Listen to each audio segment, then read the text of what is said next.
Sir, help me, these guys are trying to kill me. Sir, yeah, I don't want to die today. I can't afford to die today. Help.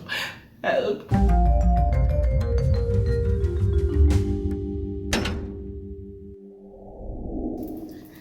What is up, guys? Welcome back to my channel. I really appreciate the fact that you're here. It's me, your boy Baba Spock, checking in with another story time.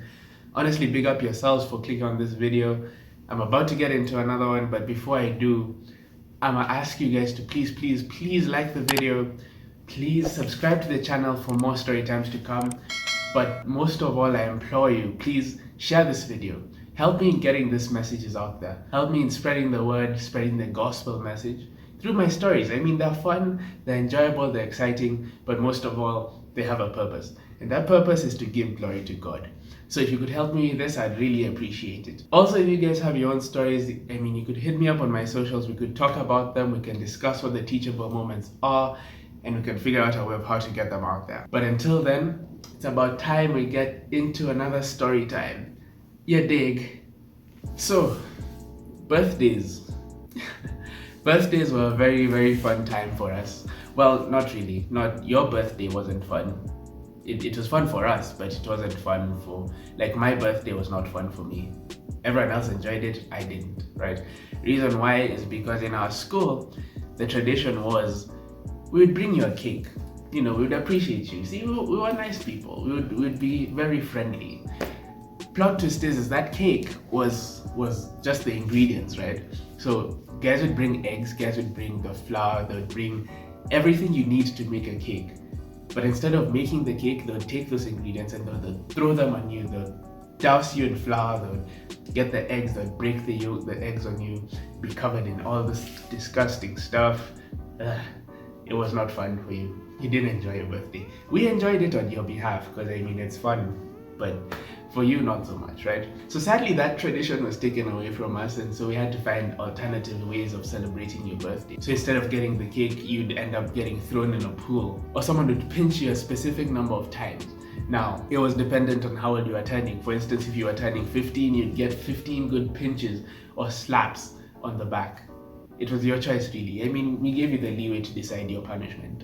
I mean, your celebration, not punishment. Whoops. But the one that I dreaded the most, the one that literally had me on edge, was the wedgie, or as we like to call it, getting jaked. So for this one, they'll just take you by the pants or by the underwear, and they'll just lift you up, just carry you, and you're just there dangling, and they're holding you up by your pants, and I mean, it's just the most uncomfortable thing ever. Your kids, oh my word, your kids felt it. Your kids genuinely felt it. And they were the ones who were complaining on your behalf, if you understand what I'm talking about. So that was like the worst one you could have. In my mind, I just did not want to experience that. Thing is, I did one specific time. Oh, I have the pictures. It was not fun. It was torture. These clowns out here just making my life hard, making me suffer, giving me nightmares for the rest of the year, hurting my feelings and my emotions. I mean, I'm not hurt, I've moved on. I don't care anymore. Forgive them. I've moved on, I don't care. Silly, it's fake people, bunch of clowns out here trying to make me, I mean, I've forgiven them. I've moved on, it's fine. Forget it. When is encounter again? These clowns, they did the thing and it was uncomfortable. I suffered, I might be smiling, but hey, yo. Hey. No, it was not fun. Not recommended. Don't go through this. So that was that experience. Next year comes along and I'm telling myself, Martin, this is not gonna happen again. So I'm like, Martin, your birthday's coming along and we all know what's about to happen. But this time, your mission, should you choose to accept it, is to not get jaked at all costs. Your key times are break time and lunchtime. Survive this and you're home free. Do you understand? Challenge accepted. Let's do this. We're surviving. Yani, you're not gonna touch me today. It's not gonna happen. Try and see. Try. No, anyway. So I go to school, morning, everyone is like, Martin, yeah, woo, happy birthday, woo, woo. So these guys are excited because they're about to just, elevate me off the ground, and I was not too excited about that. In fact, I spent the next 2 lessons just trying to prepare this plan on how I'm going to escape from the clutches of death. In my mind, I decide, best course of action, I'm gonna go to the teacher. The teacher's gonna help me out in this one. So I pretend I'm gonna go get my book marked, and I go to her and I'm like, Miss, I'm going to die today, and I don't want to die, and these guys, they just want to kill me. So if you could help me, and if you could protect me from them, I would appreciate it, and thank you. And she understood, and so she protected me. She told me, okay, no problem, just walk with me, let's get out. These students were so pissed off when I did that, because she actually just kept them away from me, and they have to respect her because she's the teacher. So she's like, let's just walk with me, just stand by me. Nothing's gonna happen to you through this break time. And I go to the staff room. These guys are pissed. That boy, oh my word, they were pissed. It's like I literally just had the upper hand on them, and I was so excited. I'm like, so we've just finished break. Break is done. I'm excited now. We just have to focus on lunchtime. Now lunchtime is tricky because it's a longer period of time. They have a lot more room to navigate, to plan, to prep, to just coordinate the SEAL team, the attackers, the clowns, everyone was involved. So I had a lot of work cut out for me this time. And I'd throw in the fact that they were pissed off because I ditched them at break time, right? So we go have our lunch, everyone is eating, but in my mind, I'm like trying to prepare or trying to think of a plan that I can come up with in order to avoid these people. I don't know why I was so tactical in my mindset, but I'm like, this guy's probably deployed a bunch of students over to the staff room. So I can't go there because that's where I went the last time, and it probably didn't work out for me very well.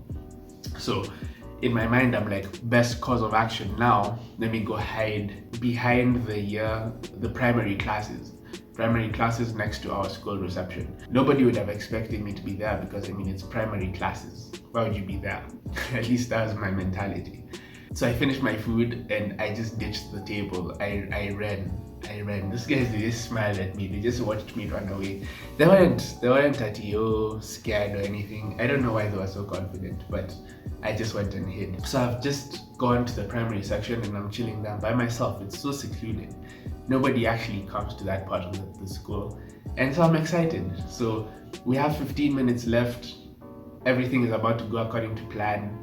It's gonna be a good day. I'm about to write my celebratory speech. Just tell people how, you guys, you tried, you did your best, but it wasn't your day. I've survived, I'm sorry, maybe next year. Peace. Lo and behold, I see a face. I see this brother come out of nowhere, and I hear him say, Kumbe, you're here. Oh, and I heard those words, followed by the phrase, guys, he's over here.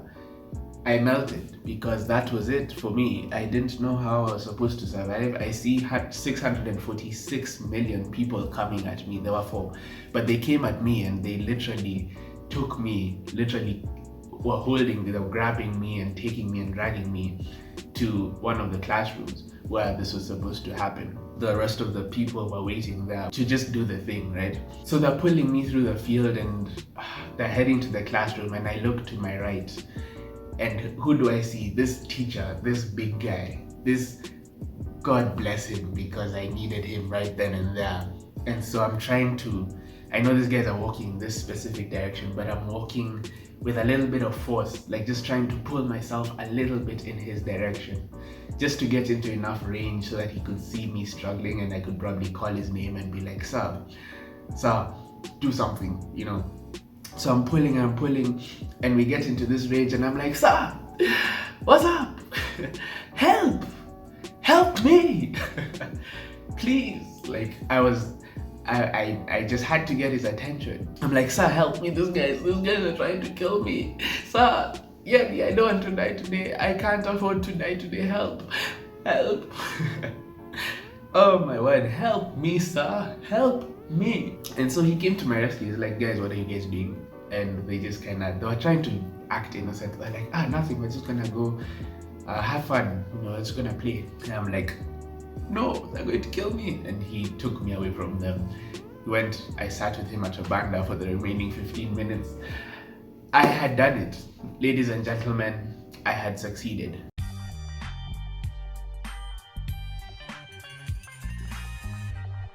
I was done with the day.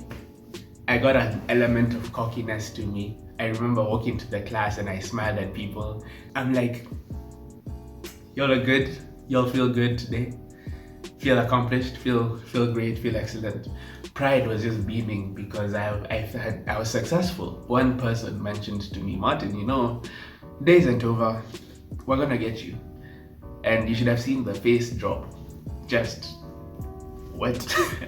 I was so nervous because I really didn't know what to expect. So we're going through our period, that period right after lunch. I think it was the 6th. 1, 2, 3, 4. Yeah, it was the 6th period. And my desk is at the back.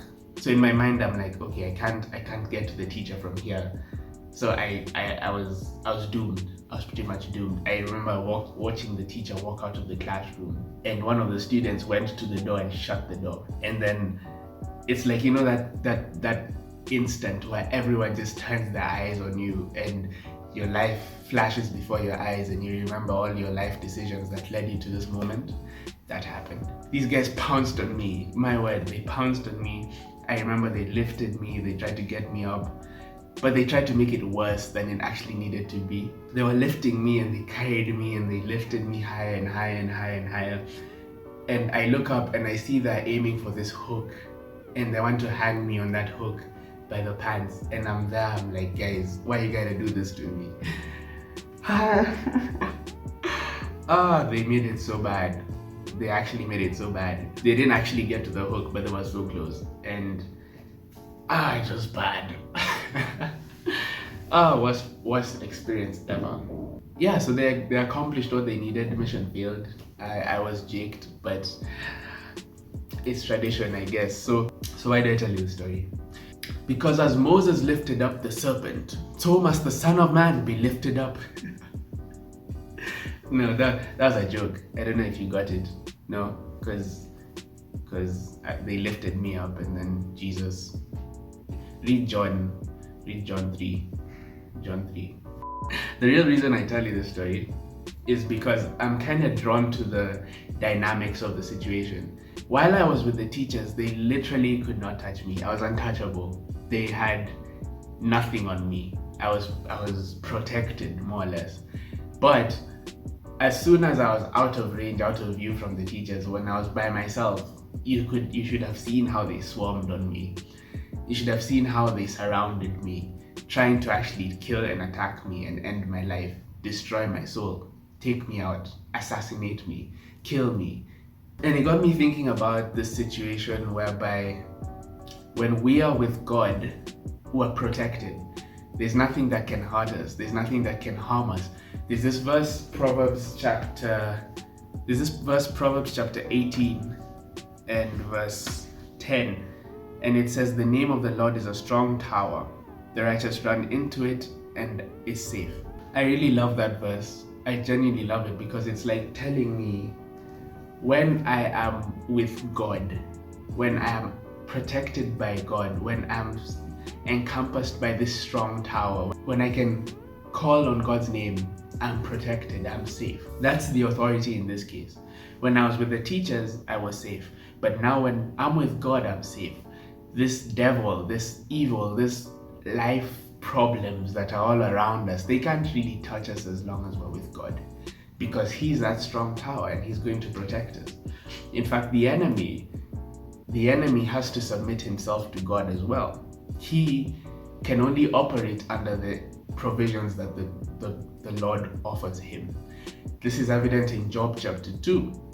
In verse 1, it talks about how the sons came to present themselves before God, and the devil was also one of them.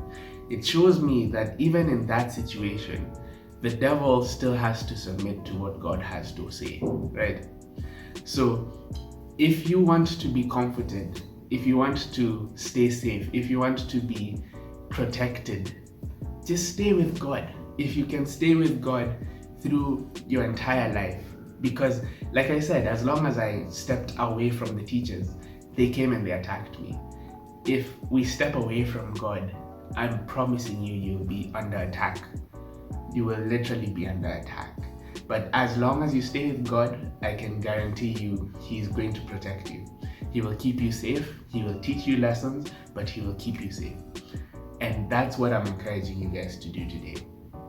That was my story time. I'm so glad you guys checked in, and I'm gonna catch you all next time for another story time. Yeah. Oh, my life. This guy suck, man. Doesn't hurt. That's all that matters. Yo, I don't know where you are, but I will find you. And I've forgiven you. Preach to you or something. People out here being fake. I don't. Oh my word. It's okay. This is fine. It's fine. Need therapy. This is my happy place. This is my happy place. Oh my word. I don't have nightmares about it. It doesn't hurt. You guys just, why would you do that? Why would you hurt me like that?